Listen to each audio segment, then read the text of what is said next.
नमस्कार, मैं हूं निकिता और आप देख रही हैं सत्यहिंदी.com। चलिए एक नजर डालते हैं अब तक की सुर्खियों पर। महाराष्ट्र के नए सीएम की संभावनाओं पर राज्य के कार्यवाहक मुख्यमंत्री एकनाथ शिंदे की प्रेस कॉन्फ्रेंस पर देवेंद्र फडणवीस का भी बयान आया है। उन्होंने कहा कि हमारे महायुति में कभी भी कोई एक दूसरे के प्रति अलग मत का नहीं रहा है। हमने हमेशा साथ बैठकर फैसले किए हैं। चुनाव से पहले भी हमने कहा था कि हम साथ बैठकर फैसले करेंगे। भाजपा नेता देवेंद्र फडणवीस ने आगे कहा कि कुछ लोगों के मन में जो शंकाएं थी उनको दूर करने का काम एकनाथ शिंदे ने किया है। जल्द ही हम हमारे नेताओं के साथ बैठेंगे और उचित फैसला करेंगे। शिवसेना यूबीटी सांसद प्रियंका चतुर्वेदी ने महाराष्ट्र के अगले सीएम को लेकर जारी सस्पेंस के बीच कहा कि हर कोई कह रहा है कि सब कुछ ठीक है और हर कोई एक साथ बैठकर फैसला करेगा, फिर भी हम सभी पक्षों के बीच खुसर फुसर सुनते रहते हैं। सुबह मुझसे यह सवाल पूछा गया कि अगर देवेंद्र फडणवीस का नाम पहले ही तय हो चुका है तो वे इसकी घोषणा क्यों नहीं कर रहे।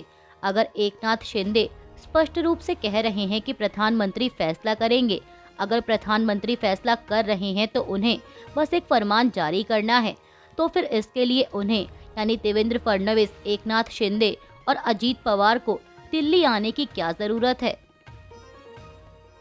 बांग्लादेश में इस्कॉन मंदिर से जुड़े चिन्मय कृष्ण दास की गिरफ्तारी के मामले में कांग्रेस नेता प्रियंका गांधी ने बयान दिया है। प्रियंका गांधी ने एक्स पर एक पोस्ट में लिखा, बांग्लादेश में इस्कॉन टेम्पल के संत की गिरफ्तारी और अल्पसंख्यक हिंदुओं के खिलाफ लगातार हो रही हिंसा की खबरें अत्यंत चिंताजनक हैं। उन्होंने कहा कि मेरी केंद्र सरकार से अपील है कि इस मामले में हस्तक्षेप किया जाए और बांग्लादेश की सरकार के समक्ष अल्पसंख्यकों की सुरक्षा सुनिश्चित करने का मुद्दा उठाया जाए। बांग्लादेश के पूर्व विदेश मंत्री हसन महमूद ने कहा है कि भारत विरोधी बयानबाजी को बढ़ावा देना, कट्टरपंथियों और आतंकी ताकतों को बढ़ावा देना अंतर संबंधित रणनीतियां हैं जिन्होंने बांग्लादेश को पूर्ण अराजकता की ओर धकेल दिया है।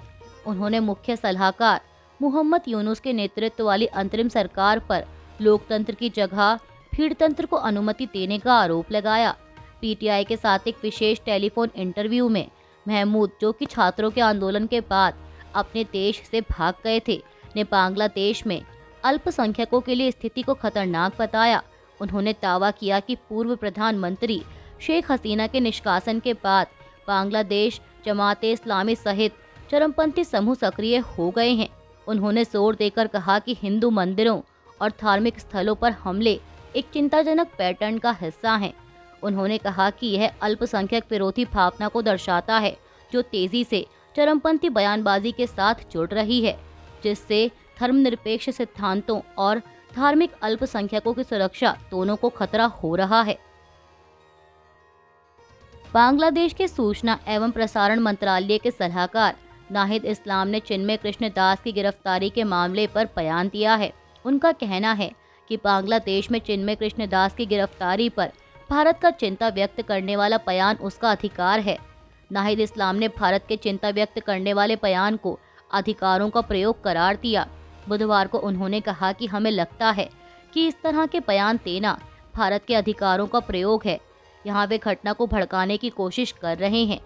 नाहिद इस्लाम ने यह भी कहा कि भारत को अपने देश में अल्पसंख्यक समुदायों की सुरक्षा और अधिकारों को सुनिश्चित करने के लिए काम करना चाहिए। नाहिद ने कहा कि हम भारत से जिम्मेदारी से व्यवहार करने और अवामी लीग के झूठे प्रचार में शामिल ना होने की अपील करते हैं। आपको बता दें कि भारत के विदेश मंत्रालय ने मंगलवार को एक बयान जारी कर दास की गिरफ्तारी और जमानत रद्द होने पर गहरी चिंता व्यक्त की थी।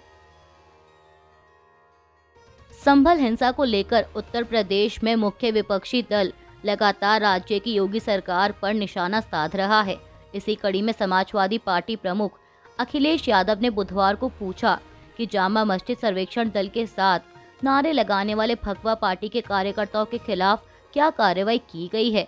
उन्होंने मस्जिद का दूसरा सर्वेक्षण करने की आवश्यकता पर भी सवाल उठाया, जबकि 19 नवंबर को ऐसा पहला सर्वेक्षण किया जा चुका था। पाकिस्तान में इमरान खान के समर्थकों ने अस्थायी तौर पर अपना प्रोटेस्ट वापस ले लिया है।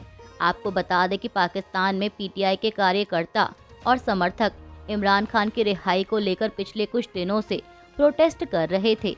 इमरान के समर्थक इस बात पर अड़े हुए थे कि जब तक उनको रिहा नहीं किया जाता वे इस्लामाबाद को ना ही छोड़ेंगे और ना ही पीछे हटेंगे।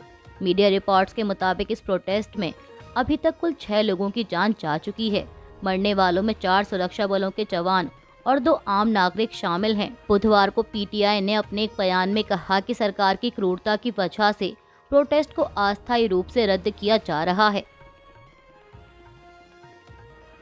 एक महत्वपूर्ण फैसले में सुप्रीम कोर्ट ने कहा है कि बिना किसी वास्तविक विश्वास के केवल आरक्षण लाभ प्राप्त करने के लिए किया गया धर्म परिवर्तन संविधान के साथ धोखाधड़ी है।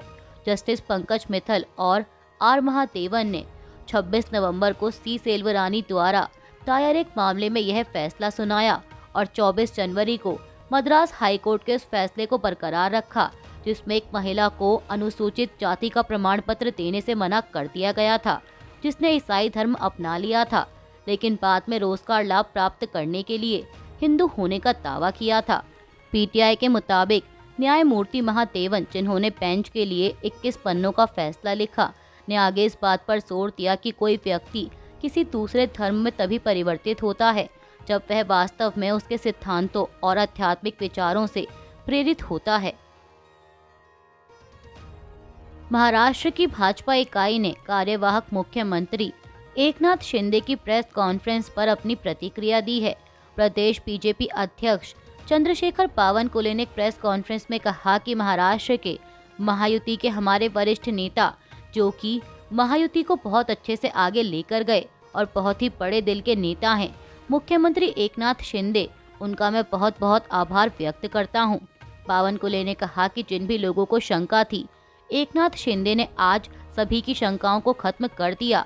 उन्होंने बताया कि महाराष्ट्र की सरकार के बारे में और मुख्यमंत्री के बारे में जो भी फैसला होगा वो प्रधानमंत्री मोदी, अमित शाह और बीजेपी का केंद्रीय नेतृत्व करेगा। महाराष्ट्र में मुख्यमंत्री पद को लेकर जारी सस्पेंस के बीच कार्यवाहक मुख्यमंत्री एकनाथ शिंदे ने आज बुधवार को एक प्रेस कॉन्फ्रेंस को संबोधित किया। इस दौरान उन्होंने राज्य के अगले सीएम चेहरे को लेकर पूछे गए सवालों के जवाब दे दिए हैं। एकनाथ शिंदे ने कहा है कि सरकार बनाने को लेकर प्रधानमंत्री नरेंद्र मोदी, गृह मंत्री अमित शाह और बीजेपी का वरिष्ठ नेतृत्व जो भी फैसला करेगा वह उनको मंजूर होगा। उन्होंने प्रेस कॉन्फ्रेंस में कहा कि आप लोग पूछ रहे हैं हम जीत कर आए फिर भी सरकार बनाने का फैसला कहाँ अटका है। शिंदे ने कहा कि कल मोदी जी से फोन पर बात हुई थी। मैंने उनसे कहा कि नई सरकार बनाने में मेरी ओर से कोई दिक्कत या समस्या खड़ी नहीं की जाएगी। मेरे मन में सीएम पद की लालसा नहीं है। जो फैसला आप लेंगे वो मुझे मंजूर होगा। मेरे बारे में ना सोचते हुए महाराष्ट्र की जनता और राज्य के बारे में सोचें। कांग्रेस ने एक बार फिर भाजपा पर भारतीय अरबपति कारोबारी गौतम अडानी को बचाने का आरोप लगाया है।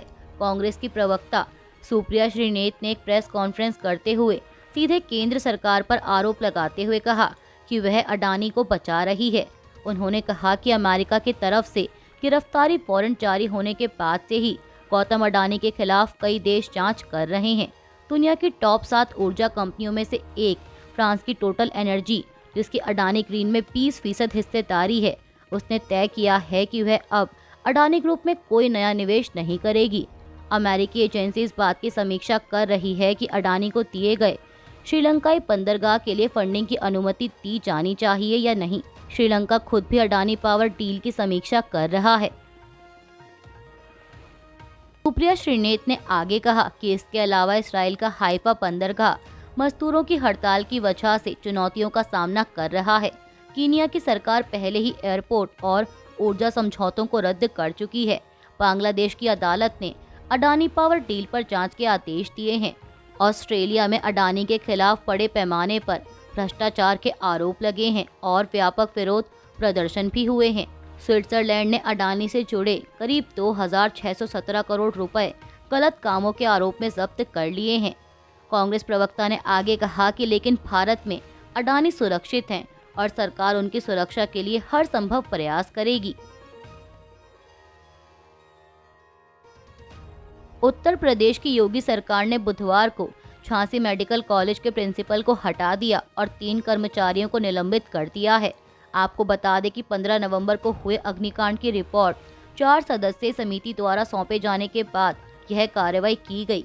इस अग्निकांड में 10 नवजात बच्चों की मौत हो गई थी। पीटीआई के मुताबिक यह कार्रवाई उप मुख्यमंत्री ब्रजेश पाठक ने की, जिनके पास स्वास्थ्य विभाग की जिम्मेदारी है। अधिकारियों ने बताया कि पाठक के निर्देश पर गठित 4 सदस्यीय समिति की रिपोर्ट के आधार पर झांसी जिले के महारानी लक्ष्मीबाई मेडिकल कॉलेज के प्रिंसिपल को हटा दिया गया है। असम के कार्बी आंगलोंग स्वायत्त परिषद यानी KAAC ने कहा कि वह पिछले साल मणिपुर में हिंसा भड़कने के बाद सिंहासन पहाड़ियों में शरण लेने वाले लगभग 1000 कुकीजो लोगों की वापसी में मदद करेगी। KAAC के मुख्य कार्यकारी सदस्य तुलीराम रोंगहांग ने कहा कि यहां आए कुकीजो लोगों की वापसी में मदद के लिए इस मुद्दे पर विभिन्न हितधारकों के साथ बैठकें की जाएंगी। पीटीआई के मुताबिक उन्होंने कहा कि हम उन्हें जबरन बेदखल नहीं करने जा रहे हैं, बल्कि कुकी समुदाय सहित विभिन्न सामाजिक और राजनीतिक संगठनों के साथ चर्चा के बाद उनकी वापसी में मदद करेंगे। इसराइल और लेबनान के बीच घोषित युद्ध विराम को लेकर भारतीय विदेश मंत्रालय ने बयान जारी किया है। जारी बयान में कहा गया है कि हम इसराइल और लेबनान के बीच घोषित युद्ध विराम का स्वागत करते हैं। हमने हमेशा तनाव कम करने, संयम बरतने और बातचीत और कूटनीति के रास्ते पर लौटने का आह्वान किया है। हमें उम्मीद है कि इन घटनाक्रमों से व्यापक क्षेत्र में शांति और स्थिरता आएगी। अभी के लिए बस इतना ही। बाकी की खबरों के लिए जुड़े रहिए सत्यहिंदी.com के साथ।